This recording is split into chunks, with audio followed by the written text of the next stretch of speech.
পৃথিবীখ্যাত দার্জিলিংয়ে আমরা চলে গেলাম সবাই মিলে। চারপাশে দৃশ্য উপভোগ করতে করতে আমরা যেন হারিয়েই গেলাম। এত সুন্দর দৃশ্য দার্জিলিংয়ে। ইন্ডিয়ার দার্জিলিং বলে কথা, তাই না? আরে না, আমরা তো গিয়েছি শ্রীমঙ্গল। আর এই শ্রীমঙ্গল কিন্তু কোনো অংশে কম না দার্জিলিংয়ের চেয়ে। আর এত সুন্দর দৃশ্য, তো আমরা কিন্তু এখানে একটা রিসোর্টে নেমে কিছু ছবি টবি তুললাম। আর হচ্ছে একটু রেস্ট মেস্ট নিলাম। এই যে গাছের নিচে ওরা অক্সিজেন নিচ্ছে, অক্সিজেন নেওয়া শেষ হয়ে গেলে ওরা ছবি টবি তুললো। আর এই যে একটা টিলা, এই টিলাটা কেউ ছবি এঁকে রেখেছে। তো আমরা অনেকগুলো টিলা এনজয় করতে করতে গেলাম। গাড়ি থেকে কিন্তু এই ভিডিওগুলো আরও বেশি সুন্দর লাগছিল। তো আমরা এখন নেমে গেলাম লাউয়াছড়া জঙ্গলের সামনে। তো আমার বাচ্চাটা নাম ছিল না, তো বললাম যে আসো দেখো এখানে বানর আছে অনেক।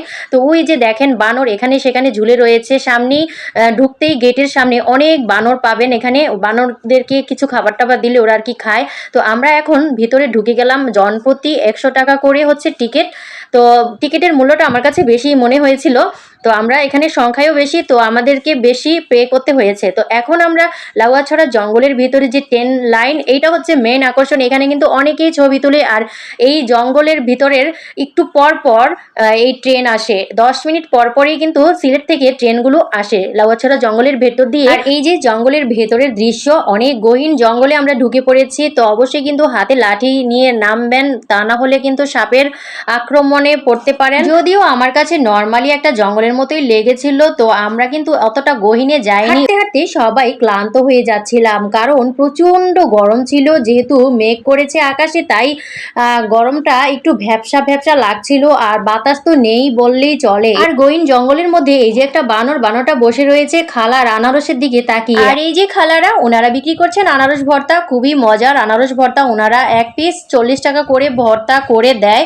তো এই যে এখানে আমরা যখন বের হয়ে যাব জঙ্গল থেকে, তখন দেখলাম ভিতরের দিকে ঢুকছে অনেকগুলো বানর। আর জঙ্গল থেকে বের হয়ে আমরা চা খেলাম, 7 রঙের চা। যদিও এখানে কালারগুলো পাইনি, 7টা কালার, এখানে 6টা কালার পেয়েছি।